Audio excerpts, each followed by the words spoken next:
Hi guys! Good morning! So today's Monday and 9:31 AM na. Wala silang pasok ngayon kaya si teacher sinend niya ang kanilang module through group chat. So ginising ko na siya para mag-prepare na siya bago niya sagutin ang module niya. Then eto na, inopen ko na yung bintana kasi minsan tong si Bri ay magaling siyang matulog. Hanggang alas 11 pa yan minsan kung papabayaan mo lang siya. So, ayan na si Toby. Ginising na rin niya si Bri. Ayan, makulit na Toby. Na love ni nanay. So, ayan naman po si Abby. Buntis na si Abby. 1 month na yung tiyan niya. So, malapit na siyang manganak. Ayan. Sige, weakness niya yung magpakudkod sa tiyan. So, bumangon na siya at nag-almusal na. Mas pinili niya yung kanin. May pandesal, pero mas pinili niya yung kanin. So, ulam niya ngayon is hotdog and egg. So, ayan na. Katatapos niya na lang maligo at nagsimula na siya sa kanyang module. So, mayroon na siyang sinagot dyan na 2 page. So, mayroon pa siyang 7 na page.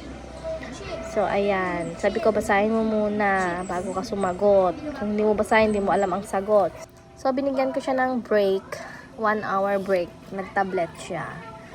So, kinakausap ko siya. Hindi niya ako pinapansin. So, ginulat ko nga siya. Tignan niyo yung reaction niya, guys. Pati ako natatawa sa reaction niya. Gulat na gulat.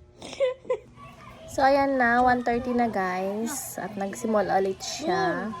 Kailangan niyang tapusin yung 6 na natitirang module nila. So, ayan. Sabi ko, kailangan mong tapusin ngayon para bukas maglaro ka na lang. Wala ka nang iintindihin.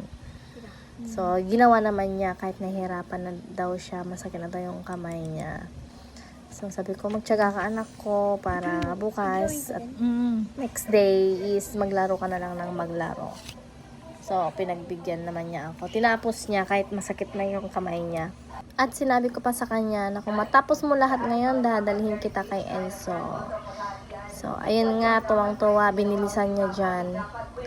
Para matapos na agad at makipaglaro siya kay Enzo kasi hapon na nung 3 o'clock na nung matapos siya. Tapos na po ako mag-module at nagmemeran na po ako. Kaganina po guys, natagalan pa ako sa agsisil ko. So, drinap na namin siya, guys. 5 minutes walk lang naman. Pero since madaanan naman namin, drinap na lang namin siya dyan.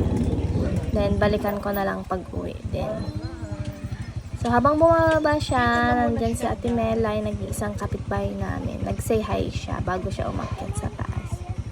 Okay guys, see you again in my next video. Bye!